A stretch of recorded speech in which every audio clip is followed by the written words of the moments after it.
A ideia, né, pessoal, o tema de alimentos é um tema que ele gera muita curiosidade, porque todos nós, de uma forma ou de outra, precisamos dos alimentos para o nosso dia a dia, né? Invariavelmente, existe aquela pessoa que se alimenta exclusivamente fora de casa, mas é muito difícil que alguma dessas refeições ela não seja feita em casa, seja o café da manhã, seja um lanche ou um jantar da noite ou almoço. No geral, né, para as pessoas, a alimentação feita na residência, ela ainda é muito importante e muito viva dentro da nossa realidade, inclusive de convívio social. Mas é óbvio que a ideia que me foi proposta de trabalhar com esse tema não é uma ideia da gente falar sobre questões culinárias, né? Talvez trazer algumas informações que possam contribuir para que a gente consiga melhorar a conservação dos alimentos, mas isso também é muito amplo. Se a gente fosse, nessa hora, falar de tudo que a gente pode fazer para conservar os alimentos, a gente não teria tempo de falar de tudo, falaria quase que de tudo, um nada, né? Então, a ideia é falar um pouco e abordar algo que está mais relacionado à minha vivência, né? Então, quem que sou eu, né? Meu nome é Luciano, eu sou veterinário, né? Sou graduado na Universidade Federal Fluminense, na cidade de Niterói, no estado do Rio de Janeiro, e eu estou aqui em Palotina desde 1999, né? E esse ano faço 22 anos aqui de universidade. Então, na minha graduação, eu me envolvi muito com um determinado departamento do meu curso de veterinária que era envolvido com a questão da chamada inspeção sanitária e tecnologia de produtos de origem animal. Então, a relação dessa área, entre aspas, né, de alimentos, é uma relação com os produtos de origem animal e tudo que permeia o processo de criação, o processo de transformação do animal em alimento, né, que é um processo em que você, por exemplo, tem um animal vivo e transforma esse animal vivo, a grosso modo, em linguiça. Né? Não é bem assim, mas óbvio que a ideia concebida é essa, e esse processo ele é um processo muito trabalhoso e, de certa maneira, para a gente garantir um produto de qualidade, existe uma série de medidas que são tomadas e que dizem respeito a questões higiênicas. Então, a higiene ela é muito forte nesse contexto. Então, eu acabei, dentro desse meu processo de contato com esses meus professores, desse departamento de inspeção e tecnologia, lá da Universidade Federal Fluminense, conhecer a área e acabar me qualificando nessa área. Eu trabalhei um período de tempo, depois de formado, no interior de São Paulo, numa cidade chamada de como é que é?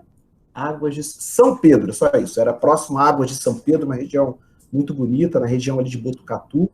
Trabalhei por ali por 1 ano e meio.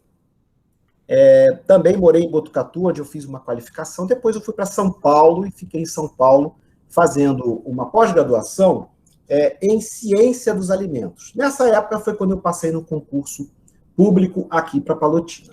Né? E desde então eu venho trabalhando aqui e hoje o meu local de trabalho é um laboratório, né? Quer dizer, meu local de trabalho é aqui o setor Palotina da nossa universidade, mas eu especificamente fico num laboratório que chama Lacoma e que a denominação dele é Laboratório de Inspeção e Controle de Qualidade de Alimentos e Água. Nosso carro-chefe desse laboratório é a análise que a gente chama análise microbiológica de alimentos. É onde a gente avalia, do ponto de vista sanitário, a qualidade desses alimentos. Né? Mas hoje aqui, dentro do tema manuseio e conservação dos alimentos, não é uma preocupação minha falar do processo lá de transformação do animal em alimento.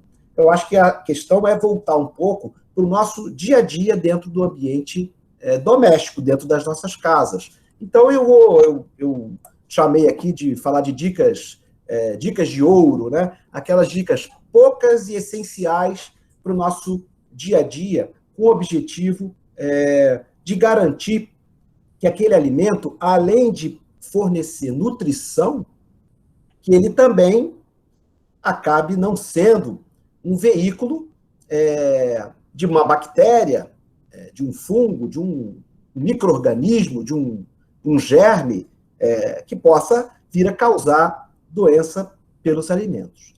Obviamente, depois do início da pandemia do coronavírus, se falou muito da importância dos alimentos como um possível veículo do vírus, né? Então, o que se sabe... Então, na verdade, a gente está com esse tema muito contemporâneo, muito vivo ainda dentro do nosso contexto cotidiano, que é, de certa maneira, ter a preocupação do manuseio e da conservação a fim de evitar a propagação do próprio vírus causador da Covid-19.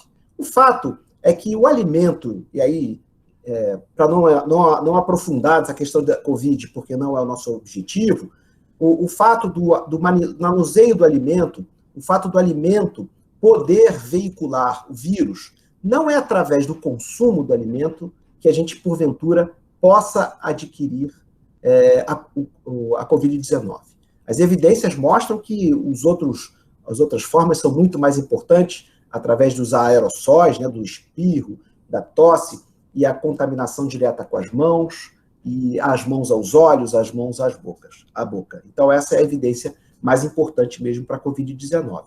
Nós vamos falar muito, mas, enfim, as medidas de higiene que são adotadas para evitar a propagação do vírus causador da Covid-19 é muito parecido com essas medidas genéricas de higiene que a gente adota com os alimentos de uma maneira geral.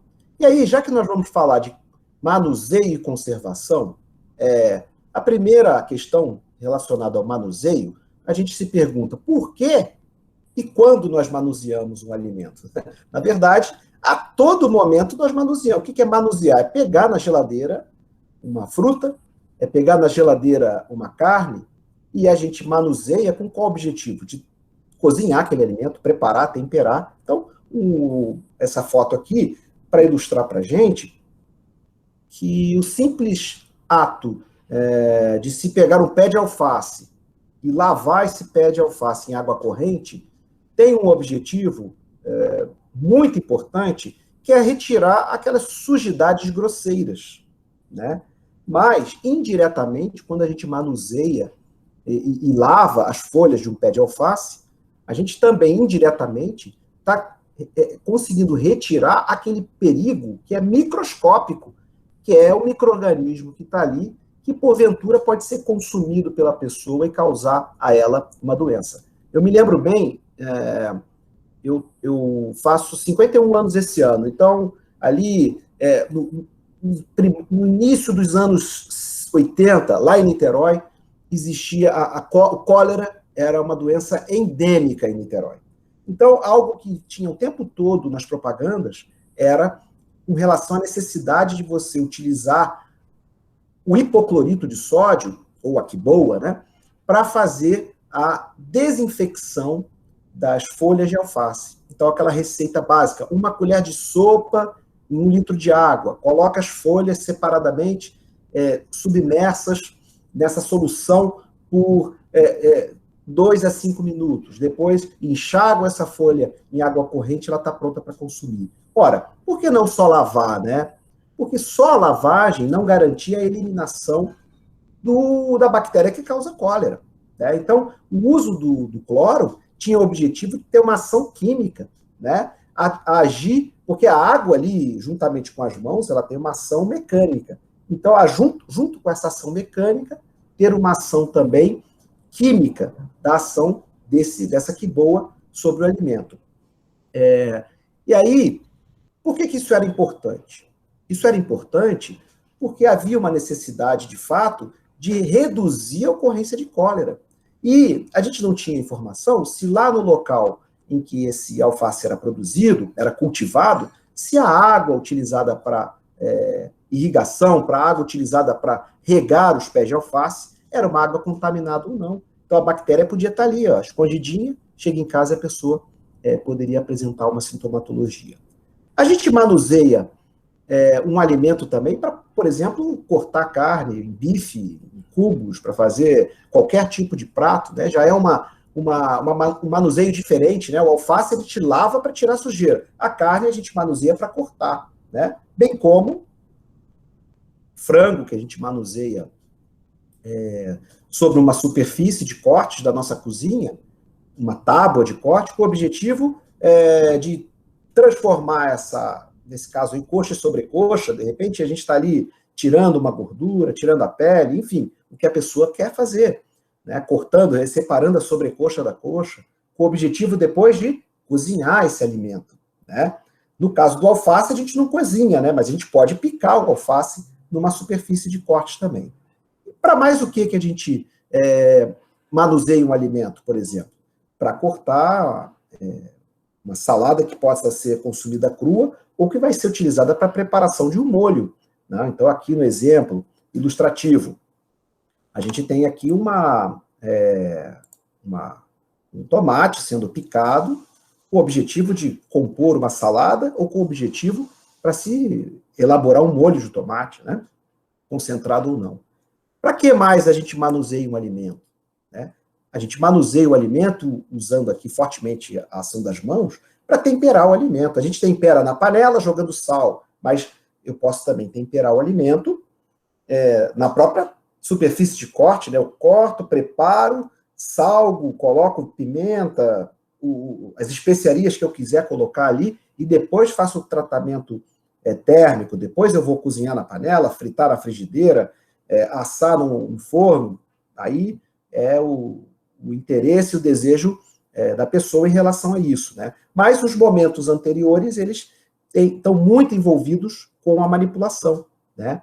A gente manuseia um alimento também para esse ato, né? O ato de provar o alimento, né? Aqui a gente incorporou uma parte a mais do corpo, além das mãos, a boca, né? Uma vez que a gente colocou a colher que está sendo preparada para cozinhar, a gente levou a boca. Esse é um hábito muito corriqueiro e comum, e a gente naturaliza muito isso, né? Na nossa casa, junto com a nossa família, é natural que a gente faça isso. Mas, vamos pensar, né? Se eu estiver indo jantar na casa de uma pessoa, e de repente a pessoa que me convidou para o jantar prova e depois bota a colher dentro da panela de novo, é estranho, né? A gente se sente, talvez, meio assim, né? Então, essa questão de levar a colher à boca é um ato muito comum, especialmente hoje que a gente tem a culinária nunca esteve tão na moda, né? É o MasterChef, é o programa lá o outro que eu esqueci, Mestre do Sabor, e você vê rotineiramente as pessoas provando o alimento diretamente na boca e depois devolvendo a colher para a panela. Isso tem algumas implicações, tá? Do ponto de vista bacteriológico. A gente vai abordar um pouquinho mais para frente. E uma alternativa que a gente tem na hora de provar, ao invés de colocar a colher direto da boca, é de colocar a colher, bater o alimento sobre a palma da mão, que resiste mais ao calor, e fazer uma prova, né, da mão e não da colher diretamente. Ou, nesse caso, prova da colher e troca de colher, ou lava a colher, né? Mas isso aqui, por enquanto, é só para ilustrar por que a gente manuseia os alimentos, né? Mais um exemplo do que é manusear o alimento. É se servir na hora de comer. Ele está sendo manipulado, né? Está sendo manuseado. Mesmo que eu esteja usando uma colher, mas eu estou manuseando. Eu pego o alimento com a colher, coloco no meu prato, devolvo a colher naquela travessa, naquele recipiente, vou para um outro alimento, pego também, e às vezes a gente ajuda lá com o dedão, né? Está difícil pegar, bota a mão ali, isso acontece, né? Então, a gente também manuseia um alimento na hora de servir o alimento, seja para nós mesmos, seja para alguém, para um filho, para uma pessoa acamada, para a nossa família, enfim, para um convidado, né? Então, manusear, né, pessoal, de uma maneira geral, é um mix disso tudo, né? É cortar o alimento, a carne bovina, é limpar um peixe, tirar as escamas, eviscerar um peixe. Eu não botei foto de peixe, mas aí resolvi dar um exemplo agora. É a carne suína, com ou sem osso, é o desossar de um frango inteiro, né? Se a gente jogar na internet, no YouTube, desossa de frango. Encontra um monte de... E como é que nós vamos desossar um frango manualmente sem usar as mãos, né? Não tem como. Então, as mãos, elas têm um contato íntimo, muito íntimo do alimento, né? Então, de fato... então, lavar uma salada, cortar os vegetais, temperar o alimento, cozinhar o alimento. Mas eu cozinho na panela com uma colher, mas o manuseio está acontecendo. A mão é que movimenta o alimento, né? A mão é que segura a panela. Então, a mão, as mãos estão participando muito, né? Quer dizer, não isoladamente, né? É as mãos e todo o resto, né? Que eu estou olhando o alimento, eu estou respirando sobre ele, eu estou, às vezes, falando sobre aquilo ali enquanto eu cozinho, né? É o ato de provar o alimento para ver se ele está temperado adequadamente, antes de cozinhar, durante o cozimento e após o cozimento. É o ato de servir e é o ato de comer também, né? Então, manusear o alimento é tudo isso aí, né? Então, todos esses slides eu coloquei para, de certa maneira, bom, não tenho dúvida de que todo mundo está ouvindo aqui, vendo aqui, pensando assim, bom, mas até aí não tem novidade nenhuma, né? Todo mundo faz isso. Verdade, né? Eu não estou aqui trazendo nada de novo, né? Eu estou só buscando um pouco aqui da reflexão de todos nós, um objetivo de mostrar a importância que o usar as mãos tem no processo de manipulação dos alimentos. Só que as mãos, né, pessoal, a gente não usa só para manipular os alimentos. A gente usa as mãos para tossir, a gente usa as mãos para espirrar, a gente usa as mãos para limpar o salão ali, né? Às vezes, coçar o olho, coçar o ouvido, ajeitar o cabelo, dar uma coceirinha na axila. Quer dizer, a mão, as mãos estão trabalhando o tempo todo, né? O tempo todo. Então, bom, e aí um outro parêntese, em tempos de pandemia, de coronavírus, o que foi recomendado, né? Tossir no braço e antebraço. Por quê? É menos uso da mão, que a gente sabe que depois que eu tossir ou espirrar, minha mão ela pode estar contaminada por qualquer coisa, inclusive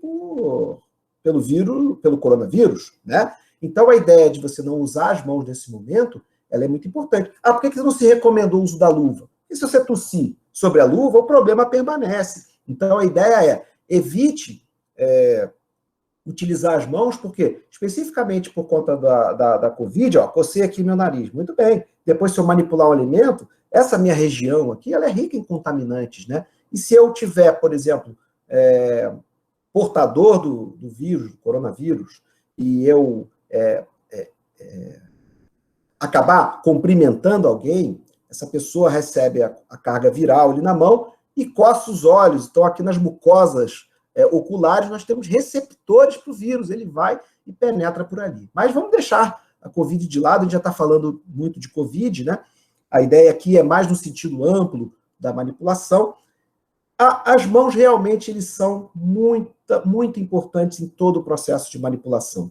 E, obviamente, como a gente não vai falar disso tudo, né? Mas ele é importante na indústria, ele é importante no comércio, ele é importante no preparo culinário. Na indústria, das pessoas que estão envolvidas no processo de transformação de um animal em alimento. Especialmente para o pessoal de Curitiba que não conhece aqui a nossa região. Palotina tem um frigorífico de aves, da Cevale, uma das maiores cooperativas do país, que abate mais de 600 mil frangos por dia, em 3 linhas, altamente tecnificado, com tecnologia ultramoderna. Tem preocupação com manipulação? Tem, porque não existe robô que faça tudo, né? A gente sabe que os funcionários, se a gente entra numa planta aqui de processamento da Cevale, você tem um monte de gente. Imagina se cada um daqueles ali tiver com a sua mão contaminada. É um estrago dentro do processo produtivo, né? Então, há uma preocupação muito grande da indústria nesse processo de transformação. No comércio, qual que é a preocupação no comércio? A preocupação no comércio, do ponto de vista de manipulação, é especialmente aquele que acomoda a carne ali no açougue do supermercado, por exemplo, a distribuição das bandejas de presunto, de queijo, no local adequado nas gôndolas de conservação, é o próprio fatiamento de frios, é a manipulação e moer a carne. Isso tudo acontece no comércio também, né? Então, no comércio, há preocupações com a manipulação. E, obviamente, no preparo culinário, que foi tudo isso que a gente falou até agora. Então, só para ilustrar, como é que a gente se preocupa com o manipulador dentro de uma indústria? Isso aqui não é uma roupa que a gente usa em casa, né? Se eu for lá, vou cozinhar, botar um uniforme desse, a pessoa manda trazer uma camisa de força, né? Me manda embora, porque fala assim, esse cara tá louco, né? Claro que, imagina, quantos frangos a gente manipula por semana em casa? Não sei responder isso, porque depende do tamanho da família. Agora, longe de ser um universo de 600 mil frangos por dia. Então, para você manipular 600 mil frangos, somente com procedimentos muito controlados e organizadamente preparados. Então, a uniformização de um funcionário, usando touca de proteção para os cabelos, né? Aqui na filmagem não dá para ver, mas eu estou super calvo, meu cabelo cai a toda hora. Se eu estiver manipulando o alimento, a tendência é meu cabelo cair sobre o alimento. Inclusive, eu tenho até adotado isso em casa em algumas situações. Eu vou fazer alguma coisa na cozinha, até às vezes boto uma touca, porque realmente o cabelo pode cair, né? Aqui eu estou mostrando a touca muito mais do que esse protetor auricular, porque aqui não é um fone de ouvido como o meu. Aqui é uma proteção auricular, mas aqui não é um equipamento com o objetivo de proteger o alimento do manipulador. O objetivo aqui desse fone é proteger os ouvidos do manipulador com relação aos barulhos, né? Então é um equipamento de proteção individual. Uso de botas de cor clara, né? Roupa branca, botas claras, de material emborrachado que possa ser lavado, né? O uso de luvas depende do setor dentro da indústria, ele pode ser utilizado em algumas situações, ele não precisa, ele é dispensável, né? Aqui, mostrando um pouco dessa questão industrial, né, da uniformização, né? Então, aqui a gente consegue ver parte da testa da pessoa, os olhos, ela está sempre protegida com máscara, né? Hoje, não só quem está na indústria, né? Estamos todos nós utilizando a máscara para evitar exatamente que, se eu for portador, especialmente de doenças virais, e não só o vírus do coronavírus, mas, por exemplo, o vírus causador das gripes, que são o vírus da influenza, eles deixam de se propagar no ambiente. Então, eu reduzo a quantidade de partículas dispersas no ar e a chance de uma outra pessoa respirar essa partícula contaminada, né? Para as bactérias de importância alimento, o ar não é tão importante, não. Aí é mais a contaminação direta mesmo. Mas aqui é só para ilustrar, né, essa questão da uniformização, que a gente pode observar nessa outra visão aqui, muito parecida, que é uma indústria de processamento de quibes, né? Então, os quibes estão sendo, nessa etapa, acondicionados sobre as embalagens, né? E depois eles vão para um túnel de congelamento, são colocados dentro depois das suas embalagens, e dali são destinados ao comércio varejista, onde vão ficar armazenados na temperatura adequada, ou a gente vai lá, compra e leva para casa. A indústria, então, se preocupa com o funcionário, para evitar que o funcionário seja um propagador de contaminação, e a indústria se preocupa também com os seus equipamentos, com o piso, com as paredes. Então, essas 4 imagens aqui, elas estão ilustrando para a gente os funcionários que estão realizando o processo que a gente chama de limpeza e sanitização na indústria. A gente não faz isso na nossa cozinha, né? A cozinha, podemos dizer que ela é um pequeno laboratório de uma indústria, que a gente não faz nem 5% do que é feito na indústria. Primeiro, que a gente não usa uniforme. Segundo, que a gente não faz uma higienização com esse nível. Por quê? Porque nós temos uma contaminação na cozinha muito menor do que na indústria. Mas talvez proporcionalmente, o tamanho de uma indústria que abate 600 mil frangos seja muito parecido com uma cozinha que desossa um frango. Então, talvez a relação proporcional ela aconteça, né? Então, a gente tem uma preocupação muito grande com essa questão do ambiente de processamento, com o funcionário, com a higiene pessoal. Então, as indústrias têm que ter lavadores de bota. Essas lavadores de bota têm escovas aqui que giram, limpam. Mas a bota não entra em contato com o alimento. concordo plenamente. Com algumas exceções, né? Na fabricação do charque, da carne seca, o funcionário ele pisa sobre a carne, mas vamos deixar isso para outro momento. Perdão. Aqui a questão da bota é que ela não se torne um veículo de entrada de uma contaminação adicional. Para quê, né? Se a gente pode evitar que isso aconteça, né? Uma coisa muito importante, talvez a mais importante dela, e nunca foi tão difundida nesse momento que a gente fala o tempo todo de álcool em gel, e é a higiene pessoal, a higiene de mãos, né? Então, pias, olha a quantidade de pias aqui, né, para os funcionários realizarem a sua higienização, né, a sua antisepsia, assim que se fala, lavagem das mãos. Então, essas pias são acionadas aqui por infravermelho, o cara não precisa nem abrir, nem tocar a mão. O sabão, ele sai sozinho também. Aqui, na verdade, é mais do que o sabão, aqui é um agente antisséptico, né? Ele lava a mão com água e sabão e depois coloca um agente antisséptico, que dentro da indústria existem inúmeros, né? Aqui é um outro lavador de mãos, de uma pia funda, aqui só para mostrar o sabonete líquido. Mas dentro da indústria, há uma outra preocupação ainda, que a gente chama do controle das pragas, né? Não somos só nós e os nossos animais domésticos que gostam de alimentos, as pragas também. E uma praga que está muito presente no ambiente urbano são as baratas, as moscas e os ratos, né? Então, é muito mais comum moscas e baratas do que ratos, mas todos eles podem vir até o nosso ambiente doméstico à procura do alimento. E eles fazem isso também dentro da indústria. Então, a indústria tem essa preocupação aqui, né? Evitando que, porventura, essas moscas caiam sobre o alimento, só para ilustrar. Mas, infelizmente, algumas vezes isso acontece, né? O alimento ele é feito na indústria e ele pode apresentar um inseto desse, né? O que é muito desagradável para o consumidor. Eu vou passar mal porque eu vou comer esse pedaço de inseto? Provavelmente não, mas o aspecto é repugnante, né? A gente sabe que a indústria acabou sendo negligente na hora de preparar adequadamente esse alimento. Agora, a gente pode ter problemas diferentes, não só de insetos, né? Esse exemplo aqui ilustra, por alguma razão, esse objeto metálico, esse prego, né? Ele acabou aparecendo dentro do alimento. Qual que é o dano que isso pode causar ao consumidor? Bom, se eu estiver comendo esse alimento e não reparar, ele pode quebrar um dente, pode ser engolido e provocar uma ruptura de esôfago ou uma úlcera. Enfim, é um perigo físico muito problemático.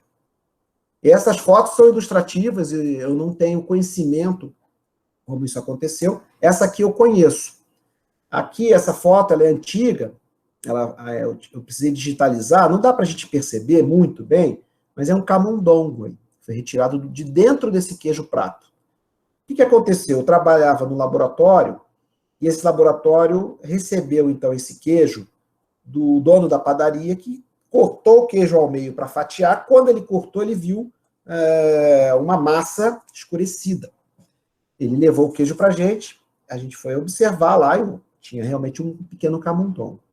A gente não consegue descobrir como é que esse camundongo entrou no queijo. Pode ter sido até uma sabotagem, né? O funcionário estava insatisfeito, sabia que ia ser demitido, colocou lá para sabotar a empresa, ou, enfim, né? Pode ter sido uma casualidade, mas, de certa maneira, a probabilidade desse camundongo ter caído ali no processo de fabricação, ela é muito grande. Ela é muito grande, né? Então, a gente tem que ter, no momento do manuseio, preocupações a respeito desses inúmeros controles que a indústria faz. E tomar o cuidado para usar o equipamento de proteção individual adequadamente. Máscara abaixo do nariz não protege, né? Pulseirinha. Qual que é o problema da pulseirinha? Primeiro, ela pode romper e cair sobre o alimento. Segundo, que na hora da lavagem das mãos, lavagem de mãos, palma e dorso, entre os dedos e punhos, né? Então, a lavagem fica prejudicada, porque o tecido dessa pulseirinha atrapalha. Anéis, adornos de uma maneira geral, alianças, anéis, eles também atrapalham muito. Como nesse exemplo aqui, né? A pessoa está manipulando um alimento dentro do comércio, aqui é um ambiente de comércio, ela está de relógio, de aliança, com as unhas pintadas. Ah, qual que é o problema da unha pintada? Ela pode descascar o esmalte, cair sobre o alimento. É nojento, né? Ela pode também não permitir a visualização adequada da limpeza das mãos, né? Quem manipula alimento, isso não no nível doméstico, né? Muito mais no nível industrial e comercial. Ela não pode estar de esmalte, não é recomendado, né? Então, aqui a gente vê, já quase que finalizando esse setor de imagens, alguns problemas de uso da touca, por exemplo. Essa pessoa usou a touca, mas tem muito cabelo aparecendo, né? As orelhas estão à mostra, né? Aqui também.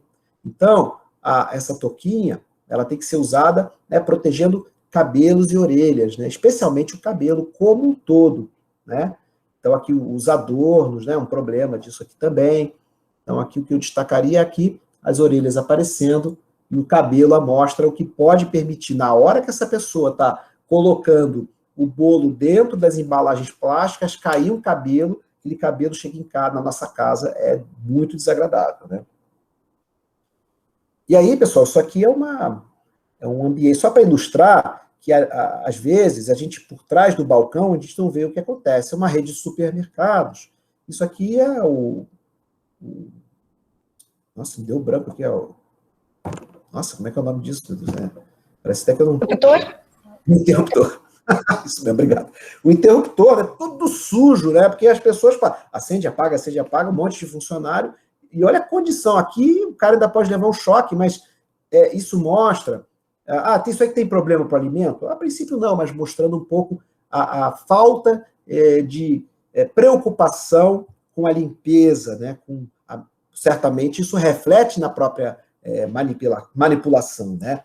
Então, tendo visto um pouco essas preocupações que a indústria e comércio tem, a gente vai abordar bem as preocupações que a gente tem no preparo culinário. Preparo culinário, né, pessoal, não é necessariamente só aquele preparo em casa. Pode ser num restaurante, pode ser na cozinha de um hospital, pode ser num restaurante de uma empresa que tem um local para refeição dos funcionários. Aí, esse local que prepara 500, 600, 700 refeições por dia, ele quase que é uma indústria de preparar o alimento. O que não é, obviamente, a nossa casa. O problema, né, pessoal, é que a nossa casa é a extensão da... A nossa casa é o local que a gente está acomodado, que a gente está no nosso maior conforto, e a gente gosta, eu particularmente aqui, em casa, utilizamos muito a cozinha. Não é só porque a gente prepara o alimento lá, mas a gente come na cozinha, a gente senta para conversar na cozinha depois do almoço, né? É um local social, né? A gente às vezes recebe uma visita, não em tempos de pandemia, mas a gente recebe uma visita, se for uma pessoa íntima, vamos tomar um cafezinho, a pessoa vai para a tua cozinha. Então é um ambiente que a gente está ali fazendo tudo. As crianças estão brincando, a gente prepara o alimento, a gente bate papo, dependendo, fica ouvindo rádio, assistindo TV, às vezes jogando carta, e os nossos animais domésticos estão por lá também. Então, essa aqui é só uma brincadeira, né? Aqui não é bem uma cozinha ao estilo brasileiro, que é uma cozinha americana, em que tem aí a extensão da sala com a cozinha, né? Do ponto de vista de higiene, isso não é muito bom, né? Mas ali está o cachorro comendo o resto de alimento no chão, as crianças ali brincando, a mãe descabelada, esperando o terceiro filho. Enfim, é um ambiente que ele deveria aplicar os princípios da indústria, mas às vezes a gente não faz. Hoje, eu cada dia vejo mais o cigarro muito menos frequente no dia a dia das pessoas, mas é um ambiente que, se a pessoa fuma, ela fuma dentro da cozinha, né? Isso pode acontecer. Se for numa casa em que há só pessoas fumantes, isso pode acontecer. Então, tem o cigarro ali na cozinha, tem o cinzeiro, tem a cinza do cigarro, bem como pode ter... olha só, aqui tinha menina aqui também, eu não tinha visto, olha, tinha fugido. Ó, tem 2 aqui no chão, comendo o bolo que está no chão, o cachorro comendo o resto do alimento. 2 não, gente, tem mais um aqui. Tem um aí tem uma no armário e acho que Tem tem uma uma na geladeira, não? Olha, eu estou vendo isso pela primeira vez. Eu ia 2, corrigir. 3, 4, 5 crianças e a sexta. Claro, isso aqui é uma ficou até bem curioso, né? É brinquedo misturado com alimento, com preparo, então é uma loucura, né? Aqui uma outra ilustração disso, eu repeti aquela foto, mas aqui uma cozinha, né? Então, o resto de alimento, juntamente com as panelas, a tábua de corte. Às vezes, dentro da rotina de uma família, essa situação ela acontece, especialmente quando a pessoa tem pouco tempo, precisa colocar o uniforme nas crianças, colocar as crianças na escola e a cozinha vai ser lavada, seja lá que horas.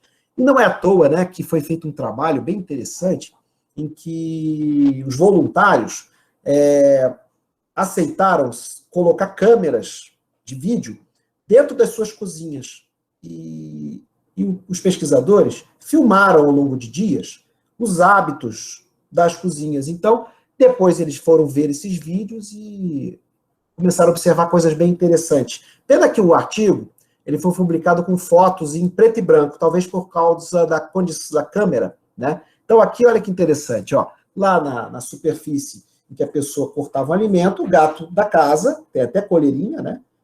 O trabalho é antigo, 97. Ele subiu aqui e ficou lambendo o resto do alimento. Quem viu isso?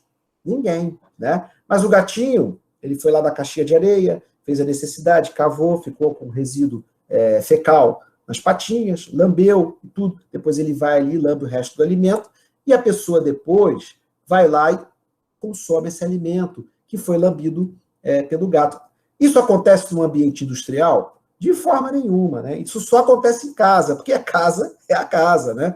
Ela não espelha uma condição de trabalho, né? A gente não traz para casa as nossas preocupações de trabalho. Aqui a gente tem um outro exemplo interessante, destacando aqui na seta vermelha, a pessoa que está penteando o cabelo com uma escova, e uma outra aqui manipulando, mexendo aqui na pia. Isso também é uma cozinha que emenda sala com cozinha, né? Depois, aquela pessoa que estava aqui penteando o cabelo, ela veio e colocou a escova em cima da tábua de corte que estava sendo cortado o alimento. Aí a gente fala assim, eu não faço isso. Eu nunca faria uma coisa dessa. Não sei, eu nunca botei a câmera filmando meus hábitos. A gente, às vezes, né, é tudo tão automático que pode ser que a gente esqueça de fazer algumas coisas. Porque assim, olha, uma coisa que a gente não esquece quando vai ao banheiro, lavar as mãos. Agora, quando a gente está em outro ambiente da casa e vai à cozinha, pode ser que a gente esqueça, né? Porque a gente lava as mãos no banheiro com o objetivo de limpar as mãos sujas. Mas a gente não lava as mãos com o objetivo de manipular um alimento, né? Isso pode acontecer. Pode ser que alguns de vocês estejam pensando, não, eu sempre lavo as mãos. Mas pode ser outros que digam, não, eu não faço e nunca farei, né? Claro que é difícil mudar comportamento, mas a gente tem que sempre lembrar o seguinte, um comportamento ruim, ele pode vir a refletir questões de ordem sanitária, como a própria contaminação do alimento e a ocorrência de um quadro de diarreia provocada por isso, né? Existem evidências científicas que mostram exatamente a possibilidade disso ocorrer, tá? Um outro exemplo interessante aqui, olha, é a menina brincando com o irmãozinho no chão, tem um copo aqui no chão, né? Aqui eles estão com um pano, né?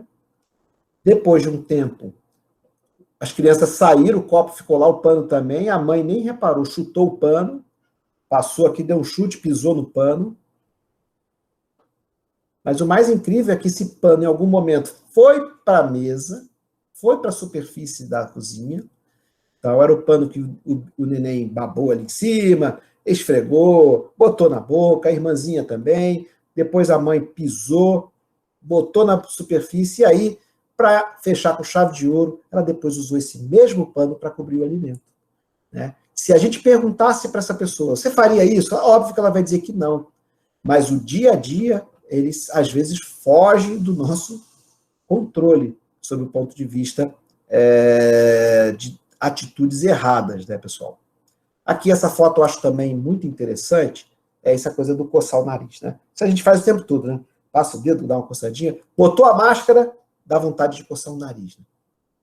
Então, aqui um flagrante bem interessante, né? Qual que é o problema, de fato, do cara coçar o nariz e manipular o alimento? Quase que nenhum. Se ele manipulou, fez o alimento que é para ele e consumiu na hora, ótimo.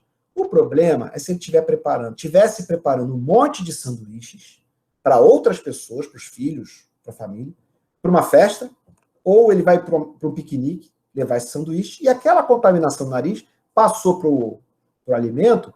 Pode ser que depois de um tempo, e aí nesse ponto, tempo, ele é muito importante, aquela contaminação que veio do nariz, que ficou no alimento, pode proporcionar um aumento da contaminação, e aí a pessoa vir apresentar uma sintomatologia. Existe uma bactéria chamada Staphylococcus. O Staphylococcus, ele é uma bactéria naturalmente existente nas narinas, na boca, nos ouvidos, na pele, né? Existe até um Staphylococcus que chama epidermides, porque ele fica muito próximo aqui à nossa pele, à nossa epiderme. E o Staphylococcus aureus, que tem uma importância enorme em alimentos. Existe, inclusive, um caso muito interessante que ocorreu em 2002, numa cidade do interior de Minas Gerais, em que ia ser a ordenação do padre do município. Então, foi feita uma festa para 8.000 pessoas na igreja. Uma festa de igreja para 8.000 pessoas, às vezes, os voluntários que vão cozinhar não tem uma cozinha para preparar 8.000 refeições. Elas vão fazer alguma coisa em caráter improvisado. Improvisar para preparar almoço para 5 é uma coisa, para 8.000, pessoal, a coisa pode fugir do controle. Então, e como é que eu preparo 8.000 refeições? Eu tenho que ter muita antecedência.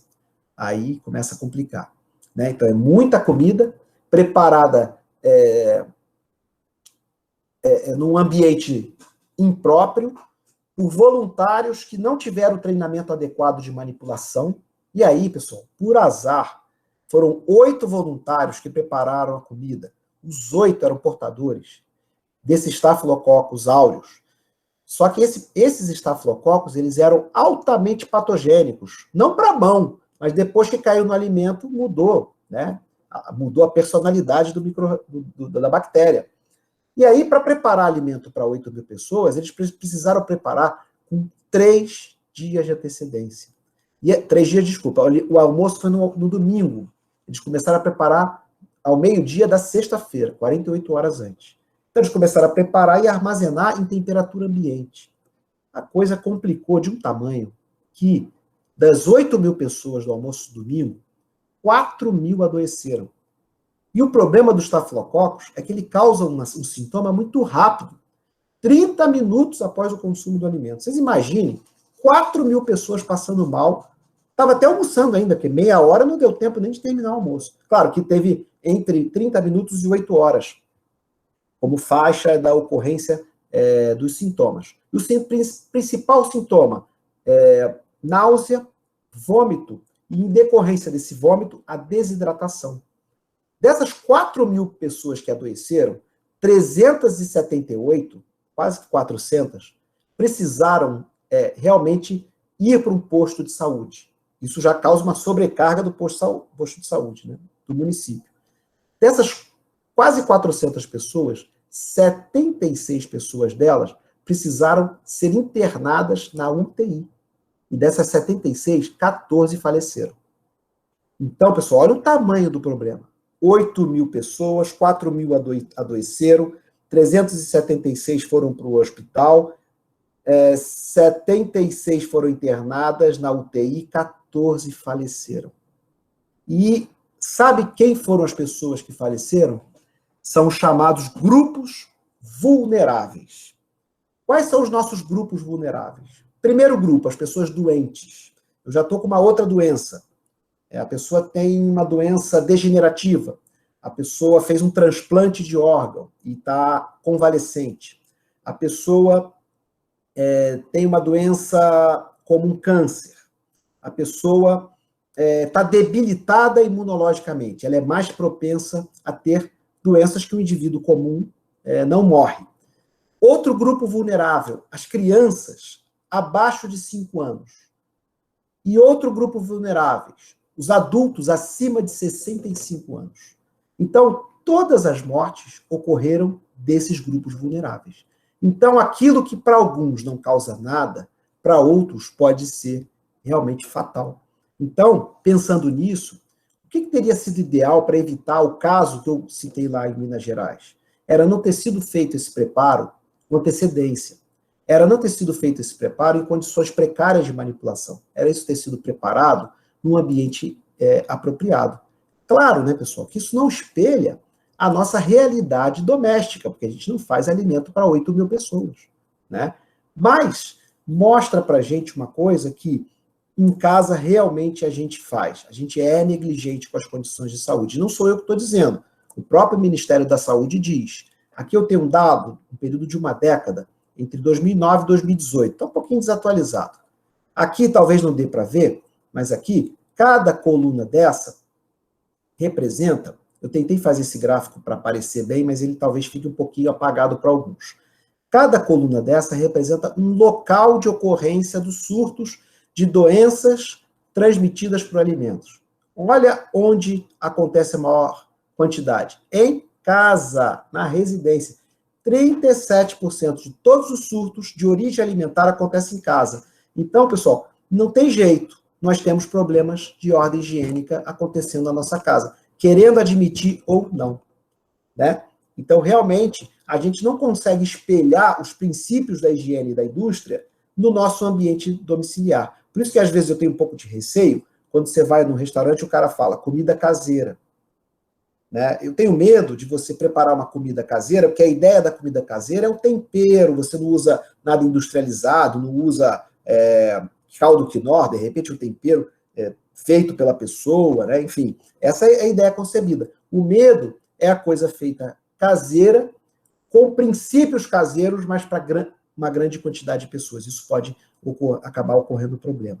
Tá? Então, com base nisso, a gente sabe que no ambiente doméstico, a gente realmente tem vários problemas de ordem sanitária. Por quê? Porque no ambiente doméstico existem dois fatores. Né? O primeiro deles, a gente fala assim, falta de educação sanitária, não é uma coisa assim intencional. Você tem falta de educação sanitária, não é nesse sentido, né? Você não é educado. Não é nesse sentido. É a falta de realmente do conhecimento. Porque a cozinha, como eu comecei a palestra agora, à tarde, ela faz parte do nosso cotidiano.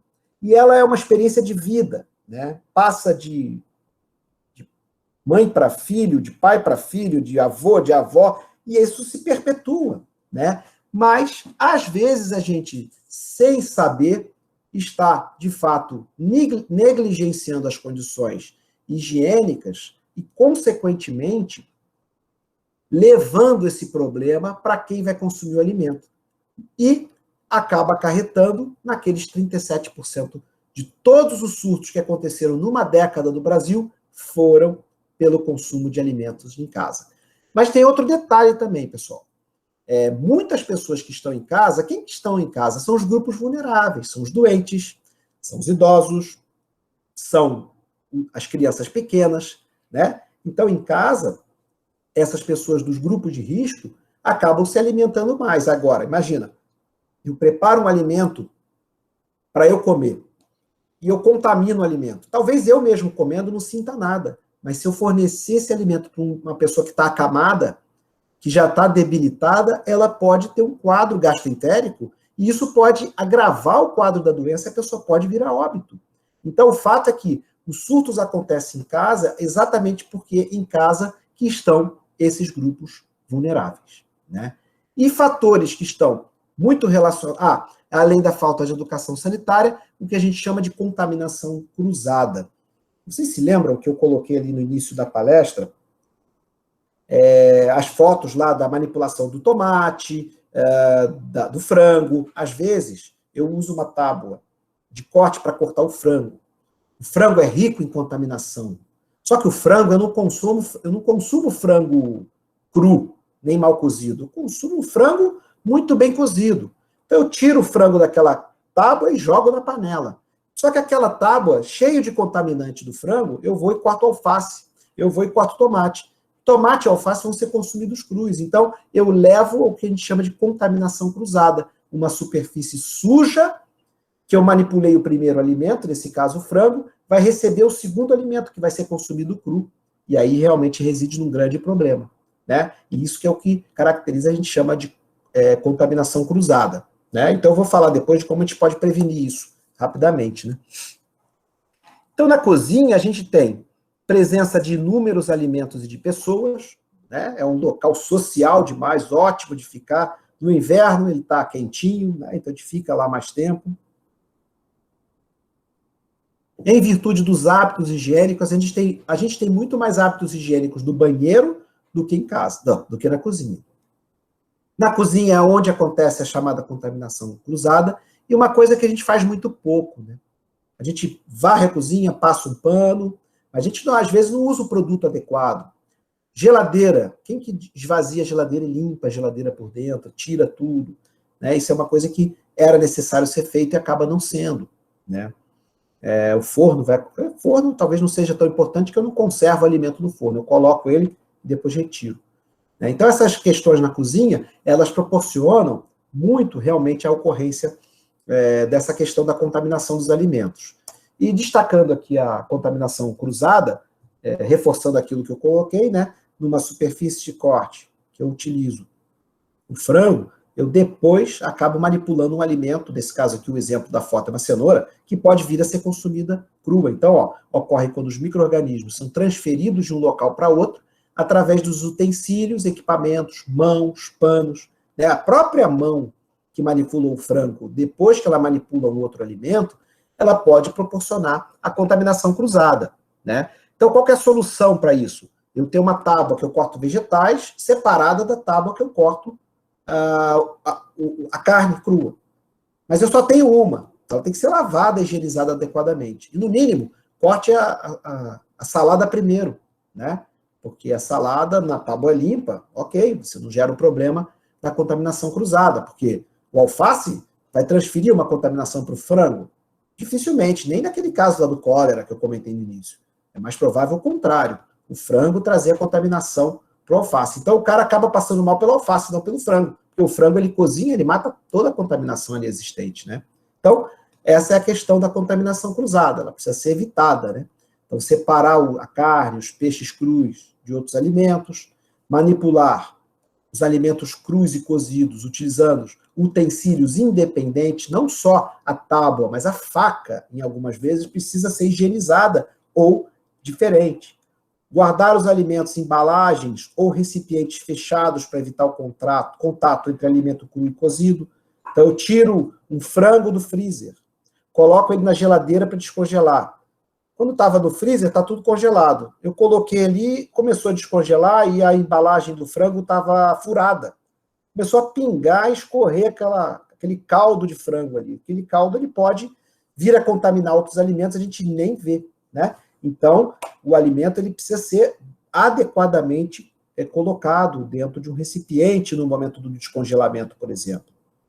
Lavar bem os utensílios e as mãos após a manipulação desses alimentos, conforme eu comentei, né? E alguns cuidados ainda adicionais que precisam ser tomados.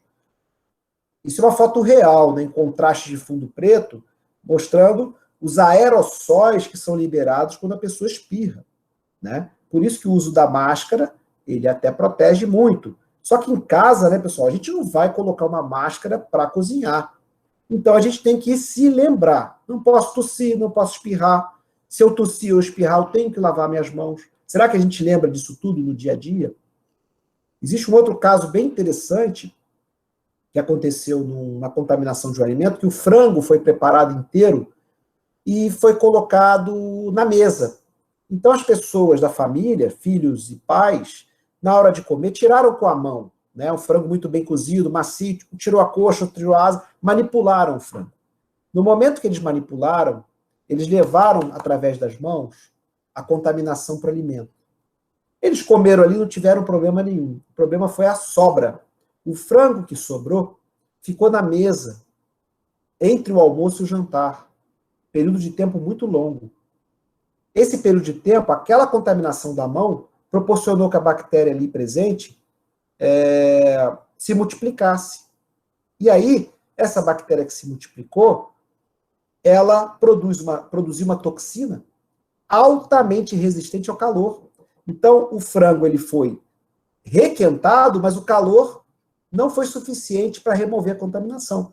E as pessoas acabaram se contaminando no segundo consumo. Como é que era possível evitar isso? Primeiro, lavar as mãos antes de manipular o alimento na hora de pegar. Se puder usar um utensílio, talvez fosse melhor. A faca, um garfo, né? Para não ter que pegar os pedaços com as mãos. Mas tudo bem, quer pegar com as mãos? Lavasse bem as mãos. E depois, com as sobras? Após o almoço, guardar em refrigerador imediatamente o alimento. Né? Após o consumo, acabou o almoço, um hábito muito corriqueiro nosso no Brasil. Sobra, fica no forno. Sobra, fica em cima do fogão na panela tampadinha.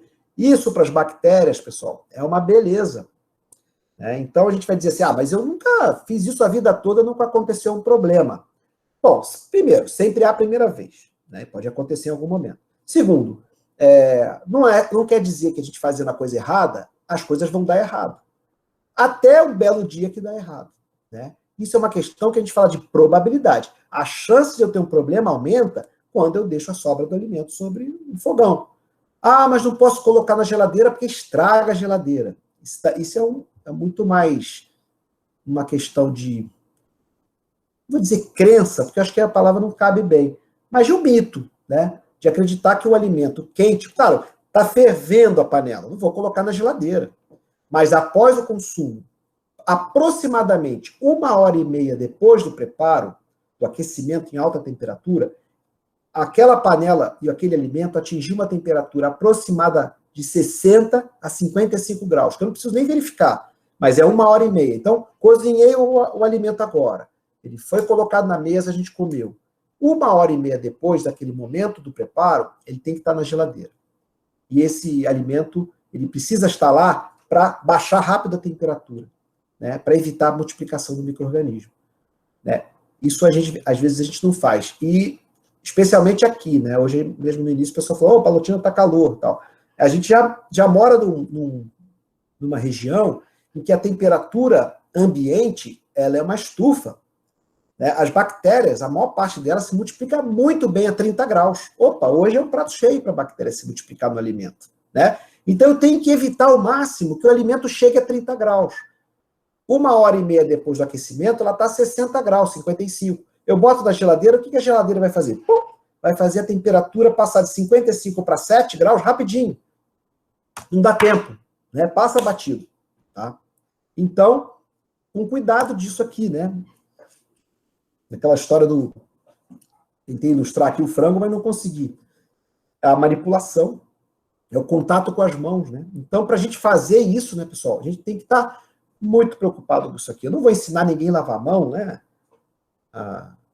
A pandemia do coronavírus ensinou a gente exaustivamente. Não sei se a gente aprendeu, mas a lavagem das mãos ela precisa ser pelo menos 30 segundos, né?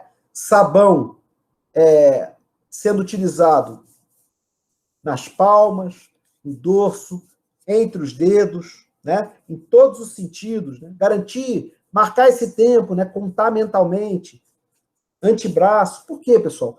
Por conta da contaminação que existe ali.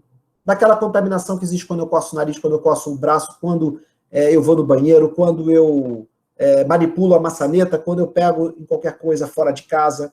Então, lavar as mãos não serve só para coronavírus, não. Já sempre serviu para tudo. Hoje em dia, ele serve também. Né?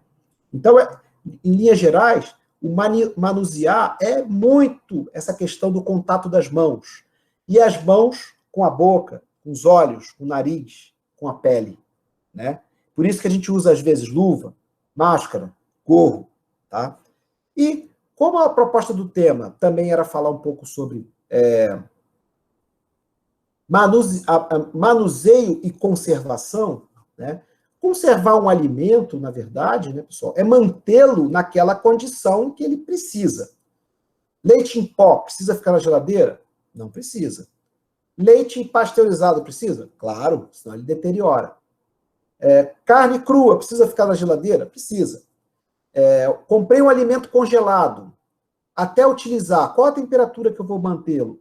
Congelado. Né? Então, conservar o alimento é manter o alimento naquela condição na qual ele está descrito na sua embalagem na qual eu comprei, né? Então, quando eu adquiro um alimento, eu tenho que ter a preocupação de garantir que no supermercado a temperatura esteja adequada. Às vezes falta luz lá no supermercado e pode ser que aquele alimento não esteja na temperatura adequada, né?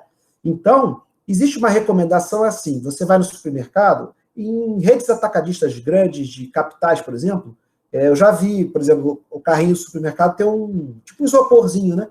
Ali no carrinho, fixo. A pessoa pega a carne, lá bota no isoporzinho. Então já fica ali meio que conservado. Agora, em Palotina, a gente mora a 5 minutos de casa, 10 minutos, então eu vou no supermercado e não levo muito tempo.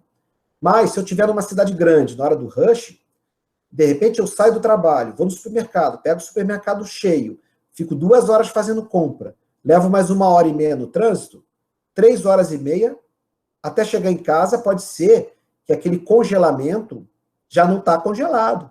Pode ser que o resfriado já não está resfriado, chegou na temperatura ambiente. Tudo isso é desfavorável à conservação dos alimentos.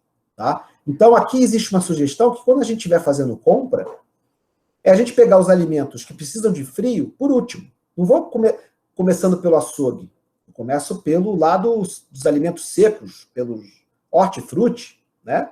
Evito pegar primeiro a carne. Apesar de que, por exemplo, eu vou no Trento, eu já começo, entro e já vou direto lá do pão vou na carne e depois faço o resto.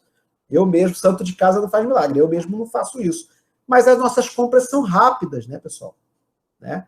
Então, existe realmente uma recomendação de que, se a temperatura do dia estiver igual ou superior a 30 graus, eu não devo manter esse alimento fora da temperatura dele por mais de 1h30. Então, tem que ter isso aí em mente. Palotina, isso não vai acontecer, então talvez não seja importante. Né? Então, depende muito, talvez em Curitiba isso seja mais propenso a ocorrer. Né? Mas lá também a temperatura de 30 graus ela não é rotina. Então, quando não é de 30 graus e abaixo, o tempo pode ser até 2 horas. Né? Então, você tem um tempo maior para colocar de volta esse alimento na refrigeração. Por quê? Porque 30 graus é a temperatura que a bactéria gosta. Né? Verificar a integridade das embalagens. Né? Então, se eu compro um alimento, uma embalagem, ela tem que estar íntegra. Ela não pode estar rompida, porque o rompimento da embalagem expõe o alimento à contaminação daquele local. Né? E, como eu comentei, né, levar em conta o tempo de retorno para casa, o que não é uma coisa importante para nós aqui. Com relação à embalagem, não só na compra, né? Na compra é a integridade, validade. Está cortando o teu som, Luciano. E não sei, aparentemente. E aí, e agora? Agora acho melhorou. que tá ok, acho que talvez seja uma transmissão. Será que foi só aqui? Acho que sim. E às vezes é rapidinho e volta, né? Ok, vou continuar, qualquer coisa vocês me falam. Então, aqui, a questão da integridade da validade ela é importante para a gente garantir que aquele alimento ainda está em condições de ser consumido. Informações de rótulo, às vezes é importante assim, né? Eu compro um alimento industrializado. Aí ele fala como que eu devo descongelar, ele fala como que eu devo preparar, tanto tempo, em qual temperatura. A gente segue uma receita, né? Segue um modelo. Porque às vezes, qual que é o ideal, né? Hoje tem micro-ondas, ninguém cozinha em micro-ondas, não serve para isso, né? Eu conheço pouca gente que usa micro-ondas para cozinhar alguma coisa, mas a gente hoje tem 3 tipos de local para cozinhar. É o forno elétrico, é o forno a gás, é o fogão e o tal do air fryer, que ficou muito funcional, que a gente faz uma fritura por ar quente. Então, você vai ver que as embalagens hoje têm recomendações, e a gente acaba seguindo um pouco aquilo ali, né? Olha, 15 minutos a 200 graus, no meio do caminho eu viro. Por que isso é importante? É importante do ponto de vista de sabor do produto, de textura, crocância, a condição final, né, do ponto de vista organoléptico, né, sensorial, sabor, odor, aparência, gosto, mas às vezes também do ponto de vista microbiológico. Ali na embalagem está dito, olha, cozinha tem um piriri, isso não vai estar escrito, mas indiretamente a indústria coloca essas informações para a gente saber que tem que fazer aquilo daquela maneira. Se não fizer, aquele produto pode proporcionar um risco para a gente, até porque não existe produto livre de contaminação. O Ministério da Saúde ela determina os padrões microbiológicos para alimentos para o Brasil todo, para todos os alimentos. Todos os alimentos contêm bactérias, pessoal. Todos os alimentos podem conter, inclusive, bactérias patogênicas. mas em quantidades baixas, que não levam à doença. Mas para que isso tudo continue a acontecer, eu tenho que garantir a manutenção da integridade daquele alimento. Por isso que, às vezes, isso acaba se perdendo em casa, porque a gente chega do supermercado, joga o alimento na pia, esquece que aquele era um frango congelado, ele descongela, eu vou dormir, amanhã de manhã ele está lá, eu pego, não tem problema, congelo, enfim. A gente começa a fornecer munição para a bactéria causar o mal para a gente, né? Então, a temperatura correta de armazenamento ela é super importante. E aqui nesse slide eu repito o que eu falei, né? Refrigerar os alimentos em até 2 horas após adquiri-los. Então, fui lá no mercado, entre eu pegar o alimento refrigerado, ele tem que estar em 2 horas na geladeira da minha casa.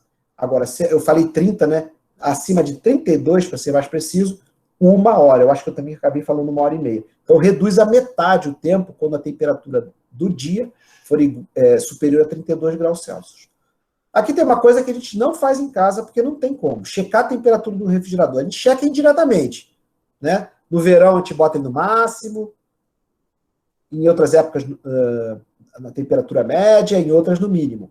O máximo que pode acontecer, assim, a geladeira começou a dar problema, você pega o alimento, poxa, está quente, poxa, não está na temperatura adequada, e você manda a geladeira para o técnico, para consertar. Mas a gente não checa a temperatura. Eu não sei se ela está 7. Uma vez eu tentei fazer um trabalho com voluntários, cada um recebia um termômetro. A gente não foi para frente do trabalho, mas o que a gente conseguiu de informação era incrível. As temperaturas de geladeira, muitas acima de 15 graus. Sendo que o ideal é abaixo de 7. Né? Então, se a gente tem uma cadeia do frio precária, há uma chance muito grande desse alimento se deteriorar. Limpar refrigerador, quando a gente fala de frequente, depende do tamanho da família, depende de como essa família manipula, dispõe esses alimentos na geladeira. É difícil a gente falar. Há quem diga a cada 6 meses. Isso é muito difícil de acontecer. Né? E quando pensa em limpeza, seria tirar todos os alimentos, tirar as prateleiras, lavar cada uma delas, se for possível, fazer a limpeza com produto adequado, né, que possa ser utilizado nas paredes desse refrigerador, porque não é incomum, às vezes, você abrir um alimento, depois de um dia ele dá fungo no alimento. Né? Isso acontece porque os fungos estão ali na geladeira. Eles acabam encontrando condições de multiplicar depois que esse alimento é aberto. Né? Falando de um outro aspecto aqui, a gente sempre vê isso, se descongelar, não recongele. Tem um aspecto microbiológico? Tem. Mas a grande questão, nesse caso aqui, é especialmente por perda de água do alimento. Então, quando eu descongelo, o alimento perde água.